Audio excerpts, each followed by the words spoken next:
for joining us today for our coronavirus weekly member update.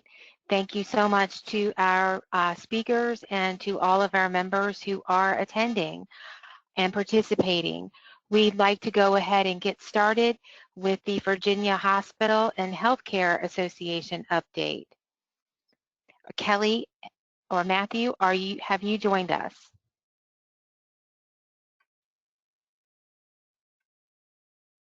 Okay, well, I'd like to move on to Jay Douglas with the Virginia Board of Nursing. She's the Executive Director, and she is going to be providing some regulatory clarification for us this morning. Thank you, Jay, and over to you.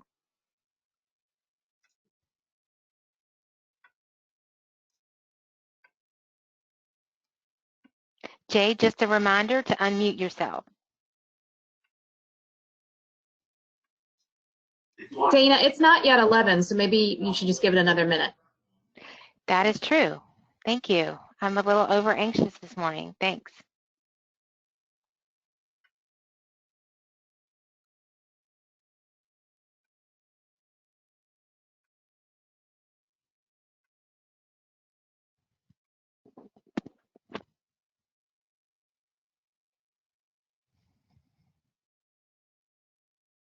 Great. Well, good morning, everyone. Again, take two. We are delighted to have you join us for our coronavirus weekly member update. I'm going to ask if the Virginia Hospital and Healthcare Association has arrived.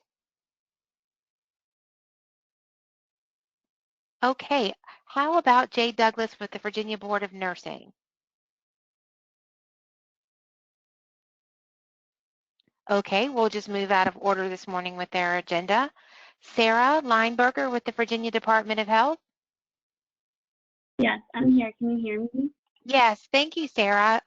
Thank you for joining us this morning to talk with us a little bit about lessons learned. Over to you. Sure. So just a brief update on where we are in Virginia. As of this morning, there have been 3,645 confirmed cases of coronavirus in Virginia, including 75 deaths. And I wanted to let you all know that on our main LeadingAge webpage, the second link on the left, there's a new weekly COVID-19 activity report, and that will be produced weekly, typically posted on Mondays. And that's really important because we're including data on outbreaks. So there are several tabs across the top of that report, and I wanted to let you all know where we are with outbreaks. So as of the beginning of this week, we had 46 confirmed outbreaks reported of coronavirus across the state, and 20 of those were in long-term care. So we're seeing consistently around 40 or a little over 40% of outbreaks so far occurring in long-term care facilities, which includes skilled nursing facilities and assisted living facilities. I think I mentioned last week, we're not seeing the rapid spread in assisted living, but we are seeing outbreaks in assisted living, which means there are at least 2 cases in this facility. And then in nursing homes, in some of those, we've seen a faster spread. We are seeing healthcare personnel getting sick across the healthcare continuum. I also wanted to mention, in case you didn't see it, a clinician letter was put out by our health commissioner on Monday, April 6th. And so that included messaging directly for long-term care facilities. So if you haven't seen our clinician letters, again, Dana could send that out, or they're posted on our website. And so that included sort of overall messages for nursing homes, including sort of what restrictions to put in now, and messaging for staffing. So one thing that we're saying very strongly is that in long-term care facilities, as supplies allow, all healthcare workers should be universally using face masks. And that's because we're seeing widespread community transmission, and we want to prevent further introduction of COVID into the facilities. If you haven't already, what we're hearing and learning from other facilities is that it's really important to prepare now in terms of space.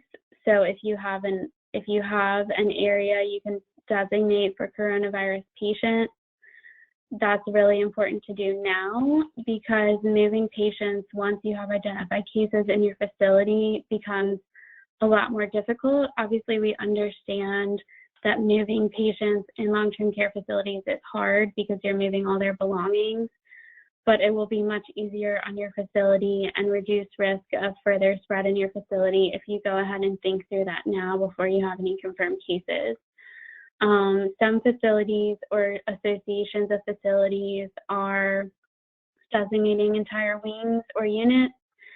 Some facilities or groups of facilities are designating, as basically as much space as they can, designating a whole facility, for example, to care for coronavirus patients and to have designated staff in those units. Obviously, that's going to look a little bit different in every facility, and it's hard to put out exact guidance on how to do that because there's no one size fits all, but I think the overall message is prepare now and try to move people now, and not once you have cases. We're concerned about moving people once there are cases because that's just going to probably increase transmission in your facility. And so those designated coronavirus units or wards or facilities should have designated staff, designated supplies. It's good to think about how to have like one entrance into that unit and one entrance out. So you're the staff are going into the unit from a clean perspective and then coming out of the unit from a dirty perspective, and then having an area where they can sort of remove PPE and do hand hygiene and that kind of thing. Another thing that we're seeing in facilities that we're concerned about is that facilities are doing a great job cohorting residents who have coronavirus or symptoms, but then it's harder to cohort staff, even if staff are cohorted so that a specific set of staff are caring for patients. Make sure that staff are still practicing social distancing when in break rooms and that kind of thing, because we don't want sick staff or exposed staff to inadvertently expose staff who are caring for well patients. So we're seeing the need to really reinforce messages with staff that social distancing between staff still needs to apply even when they're in the facility, especially if some of them are designated to care for sick people and some of them are designated to care for well people. Testing criteria for public health testing through our state public health lab have also been updated. I think at the end of last week, essentially to remove criteria that influenza testing has to be done before coronavirus testing is done. And that's because we think we're nearing the end of flu season and we're prioritizing coronavirus testing. So at our state public health lab, they have really been trying to increase ability to do coronavirus testing and are doing less flu and RVP testing. And we're still prioritizing healthcare workers and residents in congregate settings for public health testing. So certainly if you have a testing need, please reach out to your local health department. That's being prioritized. I believe, let's see. Oh, the other thing just to stress, and I know this is obvious, but environmental cleaning is so important. This is a hardy virus. One of our regional epidemiologists who's been in several facilities with coronavirus cases is describing to facilities that they should clean like it's norovirus. And that's just to get across the idea that that surfaces really need to be wiped down well and not just sort of like a once over. Like think about cleaning surfaces really well like you would for norovirus, because the virus, as we're seeing, can survive on surfaces and that's likely contributing to transmission. So just like with norovirus, where you would designate equipment, designate supplies, do really thorough cleaning, that's sort of the idea. Obviously, it's a different virus, but it's just a way to potentially message to your environmental cleaning staff that the surfaces really need to be cleaned well. So just to throw that out there in case that messaging would be helpful. I think that's all I have right now. We're happy to take questions, and we know guidance continues to change, and we just really appreciate everything everyone is doing. So Sarah, a question just came in. How did the numbers of cases and deaths from COVID-19 compare to the 2019 flu in Virginia? I don't know if you know that off the top of your head. That's a really good question. We don't track individual numbers of flu because flu surveillance is so difficult and we see so many cases per year. So for flu, we sort of track some indicators of influenza-like illness. We track flu outbreaks. We track flu pediatric deaths. So for flu, each week, if you've seen our weekly flu report, we essentially have like an activity level, but we don't really track individual numbers of cases. So I couldn't tell you like how many cases of flu we had in Virginia this year. I don't know if that helps.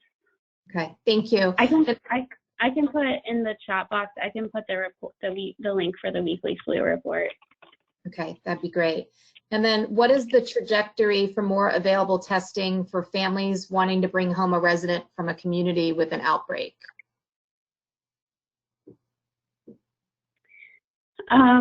Yeah, that's a good question. We are overall seeing testing capacity increase. Hospital labs are coming on board. Several large hospital systems have come on board with testing over the last week or so. And we're seeing more and more commercial labs come on board for testing. So I think testing capacity will continue to increase. For public health, we're still prioritizing symptomatic people. So if it's testing of somebody who's asymptomatic, that would have to be done through a private or hospital lab. And is there potential for testing kits to be given to long-term care communities? For that to be prioritized? They don't have to send people to the hospitals? Oh, you mean for testing at the facilities? Yes, because they're trying to keep people out of the hospitals if they can, but they would need tests to be able to do that. We, I believe, have been testing in facilities when that has been needed. I don't know that we've shipped kits to the nursing homes because supplies have been so limited, but when we've needed to test, we've certainly tested people in nursing homes without sending them to hospitals. And then with the we just have members who are saying that it would be so great to have testing kits. So if somebody is symptomatic, they can test on site rather than having to take them to the hospital because they think it would be better for the spread. That's the background of that question. Yeah, and you can coordinate that with your local health department. So if somebody is symptomatic in a nursing home and there's suspicion of coronavirus, that testing can be coordinated with your local health department, and they could bring a kit to the facility to do that testing.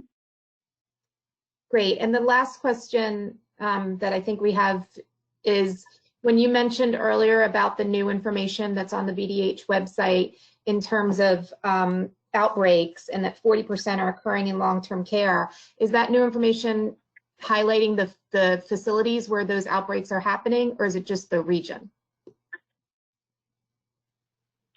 That does not list facilities by name, and I don't think that it lists facilities by region, but better explaining the outbreaks happening in nursing homes is an ongoing effort.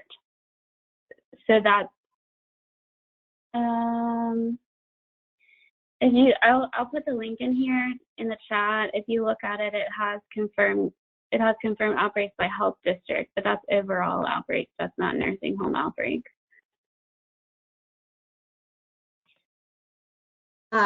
Yeah, so we have, you'll probably see it in the chat box because you're there, that providers share staff. And so understanding what communities have had outbreaks would help them be able to know which staff have been exposed.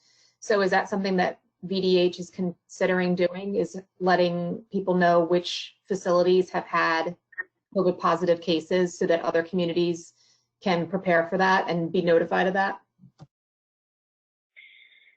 Sure, I think it's a good question, and we definitely understand the impetus behind the question. We, as a general rule, do not share the names of facilities with confirmed cases or outbreaks. There's been some discussion with coronavirus whether that would happen or not,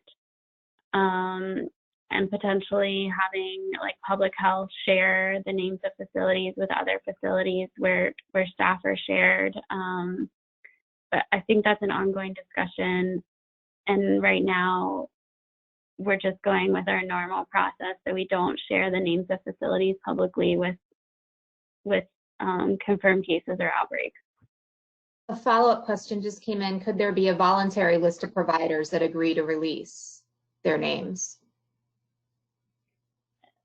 As I'm sure you've seen in the news, some facilities are releasing their names in the media if they have an ongoing outbreak, and once they've allowed the local health department to do so, then the local health departments have been naming facilities and discussing the outbreaks in those facilities.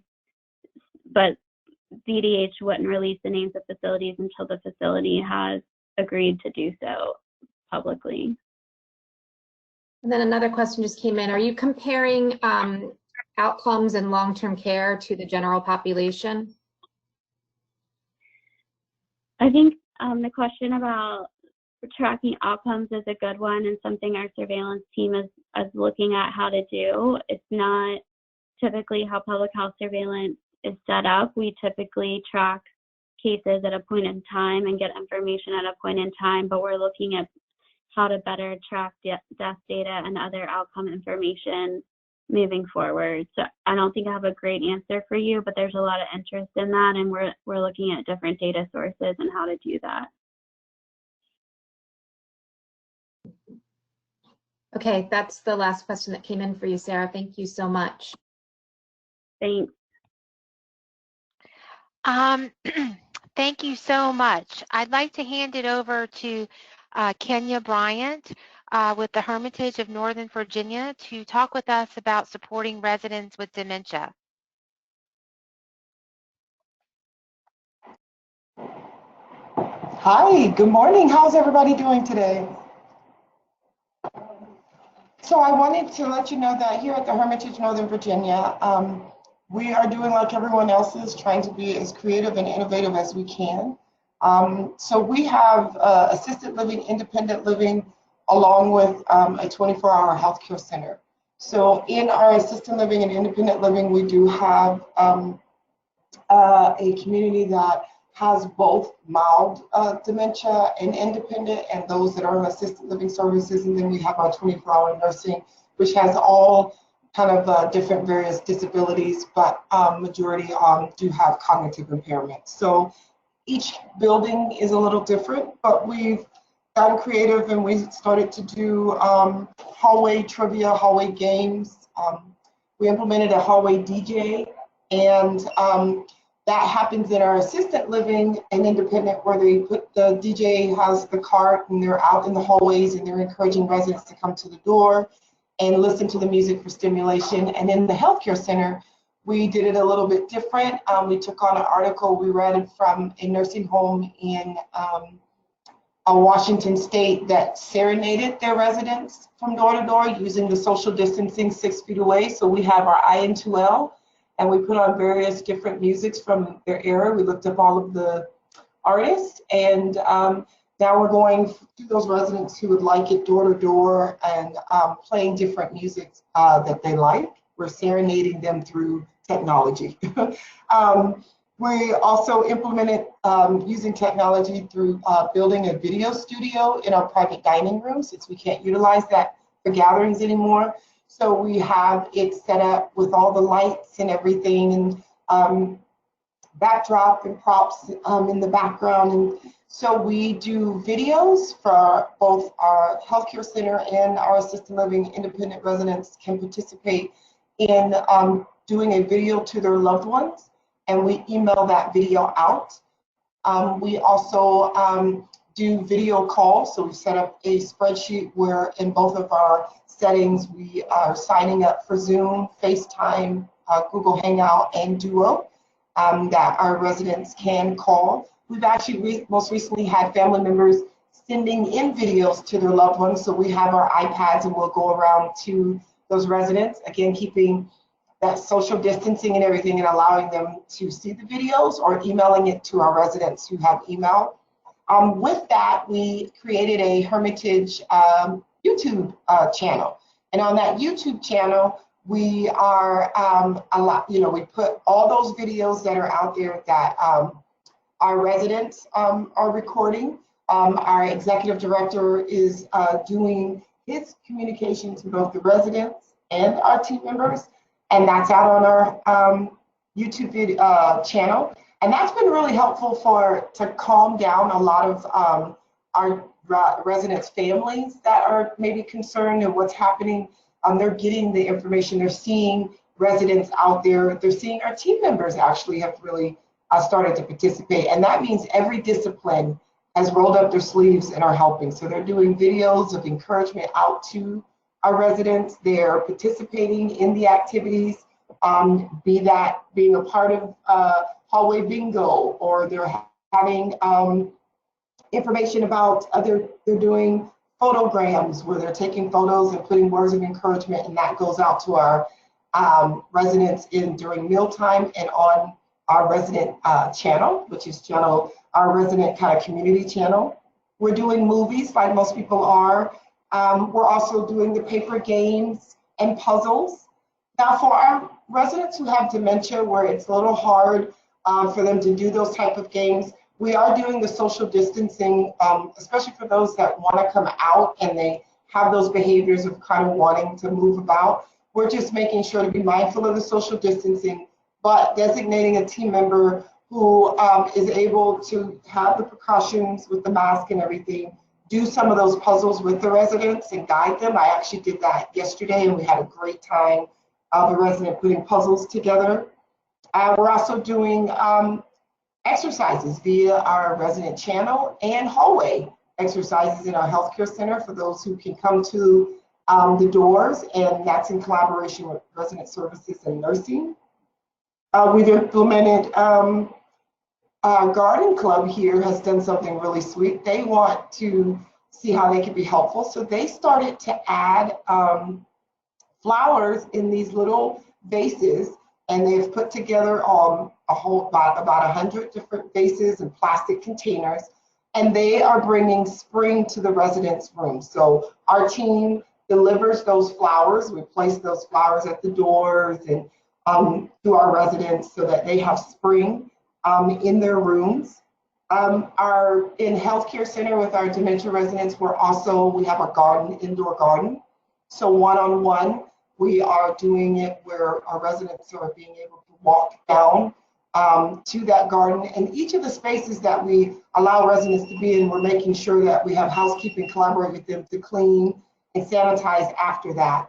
One of our other things that we've done is a visitor vista, because we found that it's hard to have this lockdown and family members not being able to see their loved ones outside of technology. So we have been blessed with space in both our assisted living building and healthcare center building, where we can have a resident sit inside the building by a glass window with a phone, and their loved ones, we've set outside that glass window our patio furniture, and they can call their loved one over the phone and see each other through it. So we call it our visitor vista.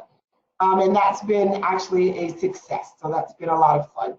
And we're doing sensory type of things because that's something that's missing for our dementia residents, who you see a decline kind of in that them eating because they're used to doing it in groups, and they're not being stimulated by the smells because food is coming to them. So our resident services is also implementing sensory kind of programs where they have cookie delight and they're cooking the cookies in the confection, those little ovens, and allowing the smells to be on the floors, and then delivering those cookies so they have something fresh baked cookies being delivered to them.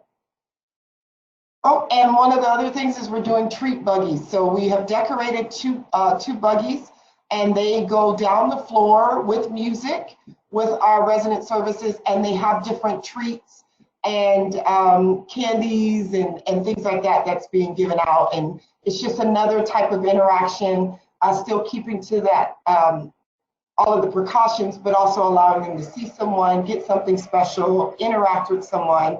So those are kind of some of the things that we're doing here.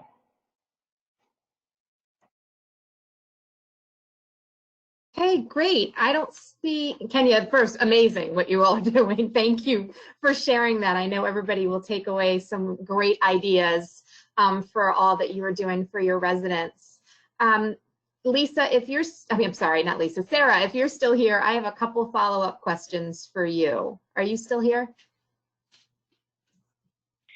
I am. I'm reading your all's questions. So in terms of staff with no resident interaction, I think it's certainly reasonable to think about providing cloth masks for them. Obviously, we're all having to make some adjustments with limited PPE. And so, yes, I think thinking through staff with no resident interaction who normally wouldn't be using PPE, I think it'd be reasonable for them to think about using cloth masks just like the general public. Because again, that's just for source control so that they're not bringing the virus into the facility. That's not really providing a healthcare level protection to protect them from getting sick. But if they don't have contact with residents, it's really just more source control so that they're covering their own costs, et cetera. So I think that's certainly reasonable. And then there's also a question about the need to restrict residents to their rooms. That is now because we are seeing such widespread transmission and we have so much concern for congregate living settings that once it's there, it's really hard to deal with. And so that's now. And then the last one, Sarah, was that what the VDH, what you distributed on April 6th, talks about a handout to give to positive patients. Does that apply to nursing homes and assisted living as well? Yes, that certainly could be used for anyone. I think that's just general, let me see, I'll try to pull that up. I think that's just general information for how to isolate at home. So it might not apply, like not every single point might apply. We do have, I don't know if it was copied in the letter, we did post some FAQs for nursing homes. I can put the link for that.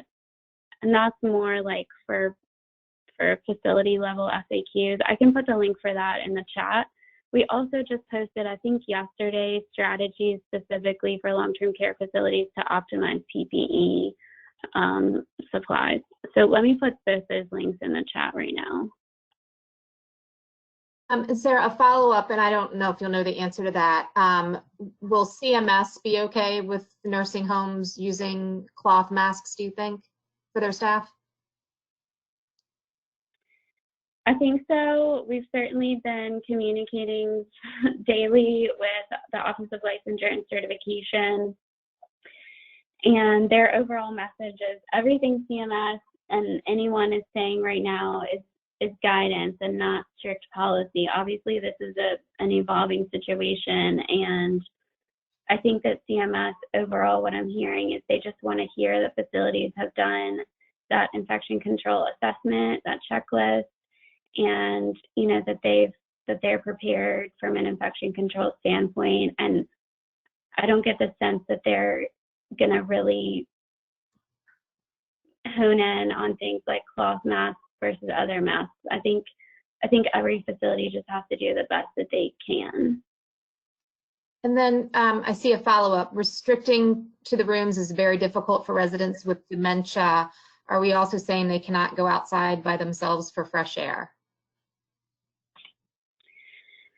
I don't know. I don't know if Kenya would want to comment on that. I think these are very difficult situations.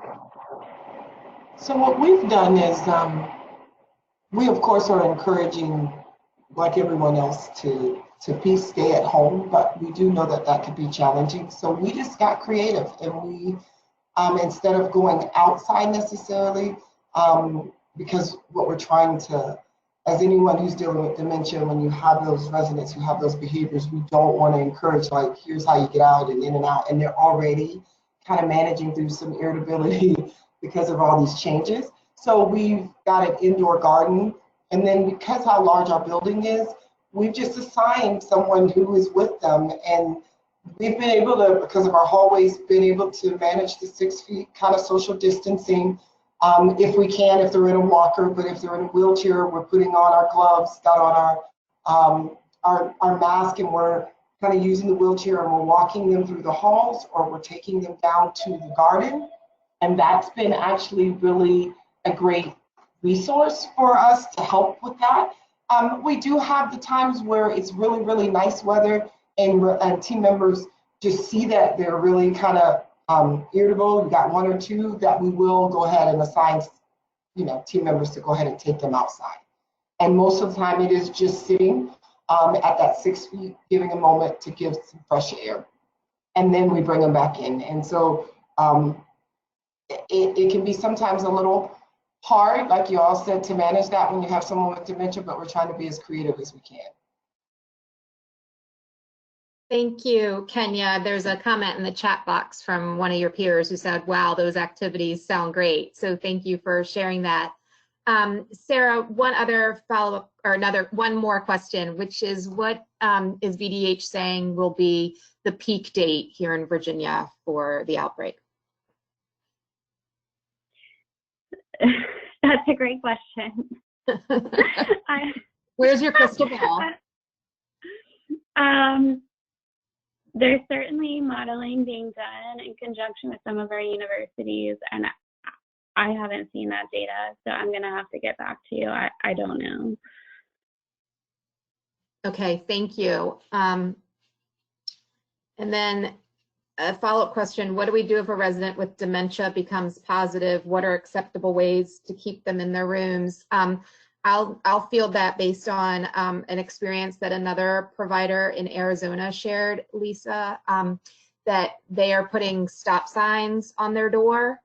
They are also having a staff person sit outside their door to make sure that they stay in their rooms and to keep reminding them why they have to be there. But we can certainly pose that question. We had a Dementia Network call earlier this week, and Paula, I don't know if that was discussed at all, but we could certainly find out what other members are doing. And then another question that just came in was, has DSS weighed in on restricting residents to their rooms? This is Dana. My understanding is DSS is encouraging providers to refer to the CMS guidance.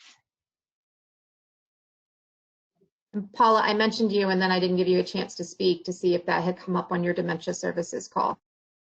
In actuality, it did not. I was surprised that no one had mentioned that. But what Kenya had given was a lot of what some of the other communities are doing as well. So it was very helpful to know what communities are doing. I do like the signs up. That would be great. So that's a possibility for people.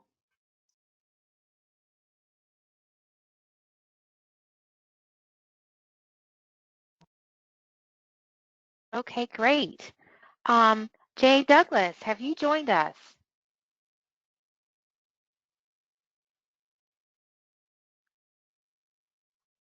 Do we have anyone on from the Hospital and Healthcare Association?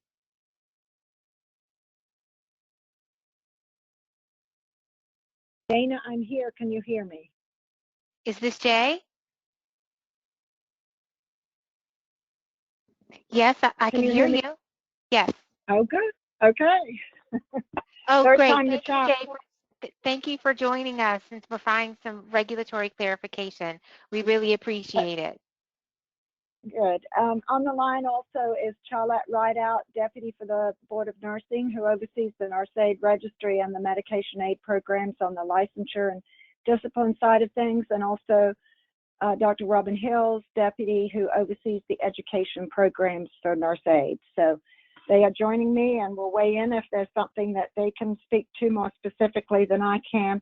I first just want to say how the board really appreciates the difficult and I'm sure overwhelming tasks before you in handling the current situation. And we appreciate the collaboration with working together with LeadingAge and the VHCA related to these issues, and certainly want to support you in any way we can within the constraints that we have too. Just want to go over a couple of highlights of some of the regulatory issues, then be happy to open it up, to questions.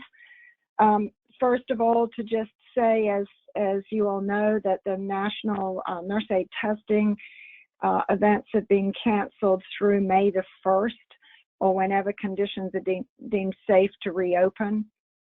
And that has, we have been working with Pearson VUE or talking with Pearson VUE frequently related to any possibility of alternative testing, which probably would only relate to the written exam. And there's nothing definitive at this time, but I think Pearson VUE is working and NCSBN is working very closely to try and look at what solutions there might be out there. As you all know, with the federal waiver for facilities that has to do with waiving the requirement that an individual hold a nurse aid certificate within 4 months of employment, that certainly does open up some workforce options for you all, and I know you're all working together to look at how that might be handled in the event that you employ individuals other than certified nurse aides. Of course, related to that, it's important for me to remind you that we do have a regulation related to testing that actually allows a nurse aid applicant up to 2 years to take the test. So I think there was some confusion about that, and want to make sure everybody is aware of that there is that time frame that's already in regulation that may be helpful to you related to that. The additional thing to just go over with you, that as we've been working to look at identifying regulatory barriers and really trying to do what we can do within the state's confinement, we are hampered some by the federal side. Hopefully that waiver related to the 4 months of employment on the federal side did help. In light of the federal waiver and the alternative training option for facilities, the Board of Nursing Aid Education Program regulations that require that 40 hours of hands-on skill training be obtained in a nursing facility is still, in force at this time because it relates to the federal regulations. We will look at, as I said, we will continue to look at issues related to alternative testing. Want to remind you as well, because I think this might be an issue in your facilities, that there is a waiver at the state level for temporary licensure related to RN and LPN individuals who may have retired or not been in the workforce a while and have had a license that's been expired for 4 years, and they're wanting to come back to work as a nurse to assist with this situation. There is a process where an individual can apply for a temporary RN or LPN COVID type license if they've had a license expired, a clear and unrestricted license expired for 4 years. And if they opt for that type of license, there is no fee to that, and we are waiving the continued competency requirements. And that license would be good. The expiration date on that license would be to the expiration of the governor's executive order, which at this point is June 10th. If it was extended, then that temporary license would be extended. So I wanted to mention that because I thought that might assist you with some of your staffing resources. And I also wanted to bring your attention to the waiver, and all the waivers related to the Board of Nursing are all posted on our webpage under a COVID banner with the title waivers, and you can click on there and get all the information. But there is an additional waiver related to medication aids, registered medication aids, and it waives the 120-day limit on provisional practice, allowing provisional practice until such time as the applicant can test, and will remain in force not exceeding 90 days following the expiration of the executive order. So if there's any facilities on that are assisted living facilities dealing with medication aids and needed that information, wanted to make sure that you were aware of that. And before I take questions, I just want to see, Charlotte or Robin, if there was anything that I missed out or anything you think needs further clarification from what I said.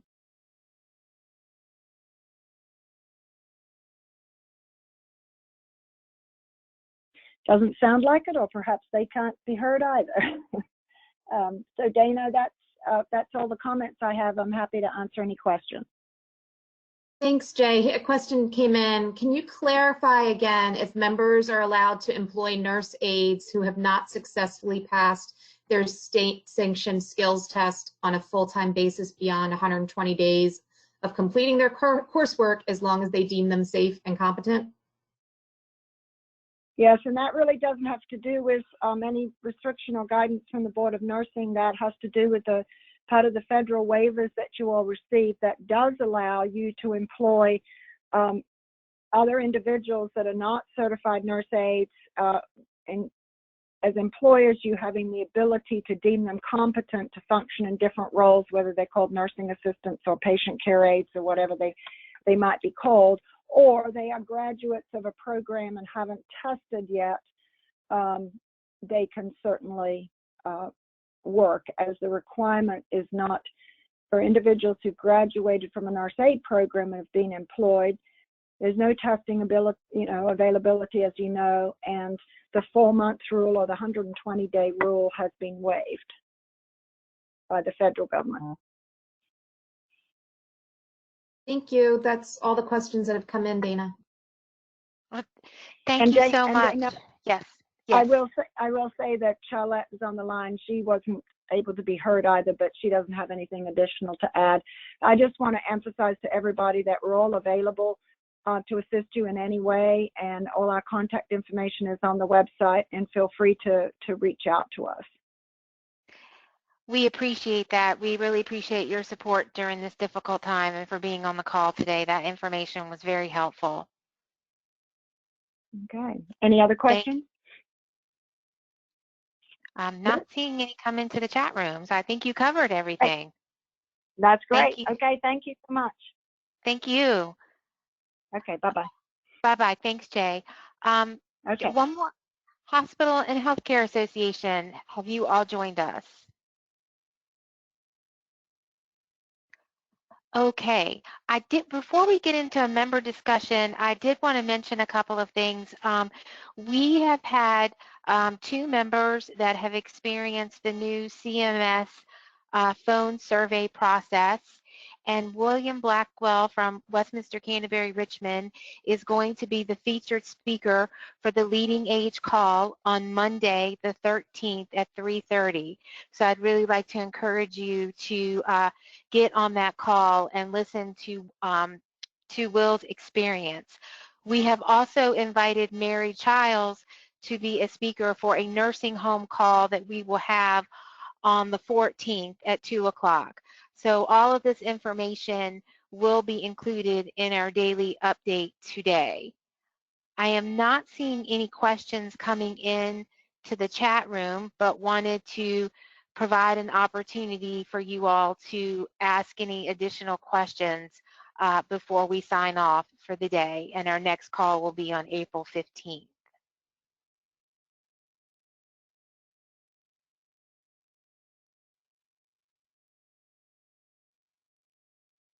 Okay, well at this time, we do not have any additional questions. Thank you so much for being on. We're here for you every day. Please reach out to us if there's anything that we can do for you, and we'll look forward to our next weekly call on April 15th at 11 a.m. Thank you all.